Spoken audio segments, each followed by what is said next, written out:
Vous n'êtes pas invité à être consulté par le gouvernement. Est-ce que vous me disiez un peu les raisons? D'abord, vous savez que nous avons contesté les invitations du gouvernement parce qu'au sein de la coalition, nous estimons que le gouvernement fait partie de la crise. Donc le gouvernement est protagoniste. Le gouvernement ne peut pas nous inviter à une consultation. Ça n'est pas possible. Donc nous avons refusé le principe.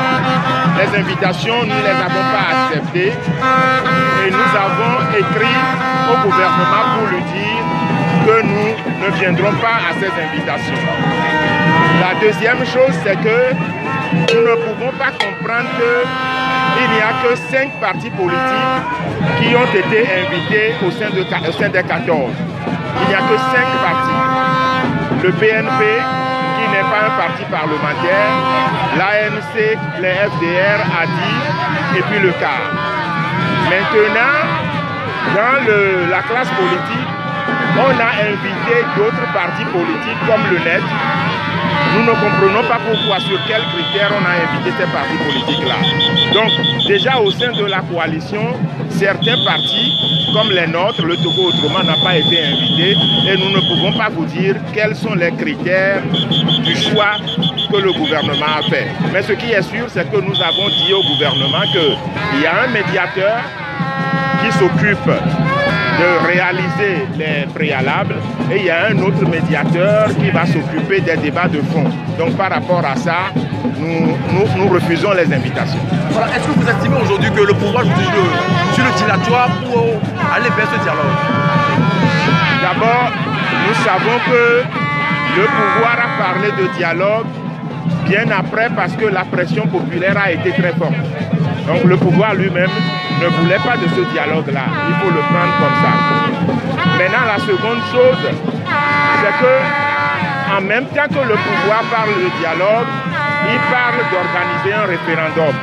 Il doit nous souvenir que lors de la conférence de presse que le gouvernement a organisée la dernière fois, le ministre de l'administration territoriale, de la décentralisation des collectivités locales, dit qu'il y a une CENI qui est mise en place et qui se charge d'organiser le référendum.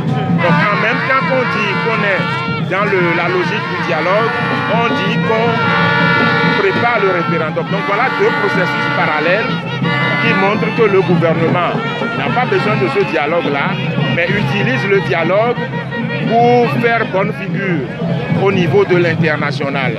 Mais nous savons que le pouvoir n'est pas prêt à dialoguer. C'est pour cela que nous ne voulons pas entrer dans le jeu du pouvoir en allant à des invitations cavalières et qui démontrent que le pouvoir veut jouer à une publicité au dilatoire dont vous parlez, tout simplement pour se donner le temps de déliter la mobilisation populaire. Mais ce qui est important pour nous, c'est que le peuple togolais a son destin en main.